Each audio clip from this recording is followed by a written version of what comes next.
Hello everyone, मैं हूं सलास और आज मैं मौजूद हूं हमारी कम्युनिटी के यंगेस्ट पियानिस्ट के साथ, जेरी क्रिस के साथ। और हमारी पूरी टीम जब इनकी वीडियोस को देखती है तो हमारा दिल शुक्रगुजारी से भर जाता है कि इतनी कम एज में ये बच्चा जो है वो जबरदस्त किस्म का पियानो प्लेयर है और डिफरेंट आर्टिस्ट के साथ कोलैबोरेट कर चुका है। हमारी ग्लोरियस एंटरटेनमेंट की पूरी टीम, जिनमें साबिर अजीज और अदन फरहाज ऑन बोर्ड हैं, उनके बिहाफ पे मैं इनका शुक्रगुजार हूँ कि आज आपने टाइम दिया हमें। आप कैसे हैं? बिल्कुल ठीक है जी, मैं बिल्कुल ठीक। आप कैसे सलाह? जबरदस्त शुक्रगुजारी। जेरी, मैं आपसे पूछना चाहूंगा कि इतनी यंग एज में आपने इतना जबरदस्त पियानो प्लेइंग किस तरह सीख लिया, क्या किया है? बस ये जी, मैं जब छोटा था तब मेरे पापा पियानो बजाते थे, मतलब वो डिफरेंट इंस्ट्रूमेंट्स बजाते थे, वायलिन, गिटार, पियानो। तो मैं इनको देखता था तो मुझे बड़ा दिल करता था कि मैं भी ऐसा तकरीबन बजाऊं। तो फिर उन्होंने मुझे सिखाया, मतलब ऐसा सिखाया कि मैं अब music notation, classical, western, eastern भी प्ले करता हूं। Very nice. बिल्कुल। मैं बताना चाहूंगा आप सबको कि जब मैं जेरी के वीडियोस को देखा तो मैं खुद भी बहुत ज्यादा इम्प्रेस हुआ, अमेज्ड हुआ कि इतनी कम एज में इसने इस लेवल का पियानो बजाना सीखा है। और आप जेरी जैसे कि बता रहे थे कि आपके डैड ने आपको सिखाया है, तो हमें पता चला कि आप भी टीच कर रहे हैं म्यूजिक। जी, मैं यहाँ पे अब जो मेरे पापा के सारे स्टूडेंट्स हैं ना, तो उनको मैं अब सिखाता हूँ। अच्छा जेरी, मैं आपसे ये भी पूछना चाहूंगा कि आपने अब तक किस किस आर्टिस्ट के साथ कोलैबोरेट किया है? जी, सबसे पहले तो मैंने नेस्कैफे बेसमेंट में काम किया है, और जो अब इस टाइम सर जुल्फी हैं, जो कोक स्टूडियो अब चला रहे हैं, जो उनके मेन है। तो उस टाइम सर जुल्फी ने मेरा ऑडिशन लिया था, तो वो मैंने उनको पियानो सुनाया, तो वो मेरे पास आके बैठ के रोना शुरू हो गया। मतलब ये मेरे लिए बहुत बड़ी अचीवमेंट है कि इतना बड़ा बंदा मेरे पास आके बैठ के मेरा पियानो सुन रहा रो पड़े, तो मैं तो बस।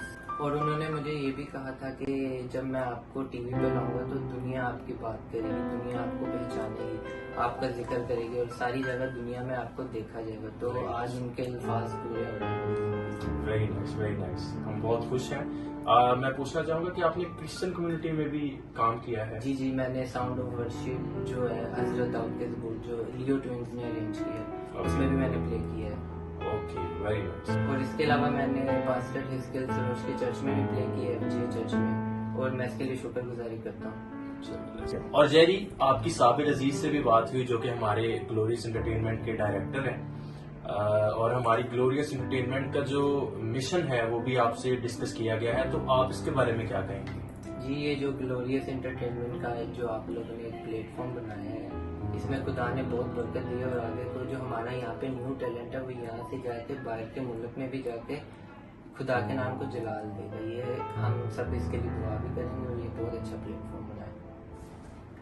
और मेरी साबिर अंकल से भी बात हुई थी कॉल पे, उन्होंने मुझे कॉल किया है यूनाइटेड किंगडम से, तो मैं इस चीज़ के लिए बहुत शुक्रगुजार हूँ साबिर अंकल का। और उन्होंने मुझे इनविटेशन भेजा कि आप यूके में आए और यहाँ पे आके हमारे लिए पियानो बजाएं ग्लोरियस एंटरटेनमेंट के लिए, तो मेरे लिए बहुत बड़ी शुक्रगुजारी है। वेरी नाइस जेरी, हम बहुत ज्यादा आपके शुक्रगुजार हैं और बहुत ज्यादा इम्प्रेस भी हैं, बहुत ज्यादा इंस्पायर हैं आपके काम से। और चूंकि हमारी कंपनी ग्लोरियस एंटरटेनमेंट CIC, उनका मोटिव भी ये है कि आप जैसे जो यंग टैलेंट हैं, आप जैसा जो आर्ट को प्रमोट कर रहे हैं, किसी भी तरह से म्यूजिक को प्रमोट कर रहे हैं, यही कल्चर हम लोग ओवरसीज में भी जो है वो प्रमोट करें। और चूंकि मैं समझता हूँ वहाँ पे जरूरत है इस चीज की, क्योंकि वहाँ पे लोग कम हैं, और आप जैसे आर्टिस्ट जो यंग एज में इतना अच्छा म्यूजिक कर रहे हैं वो इंस्पायर करते हैं हम सबको। तो हम चाहते हैं कि आपका ये टैलेंट ओवरसीज में प्रमोट किया जाए, दूसरी कंट्रीज में प्रमोट किया जाए। खुदा आपको और ज्यादा बरकत दे और आपको अपने जलाल के लिए भी इस्तेमाल करे, आपके टैलेंट को और बढ़ाए। हम आपके बहुत शुक्रगुजार हैं। बहुत अच्छा लगा आपके साथ कन्वर्सेशन करके। Thank you so much.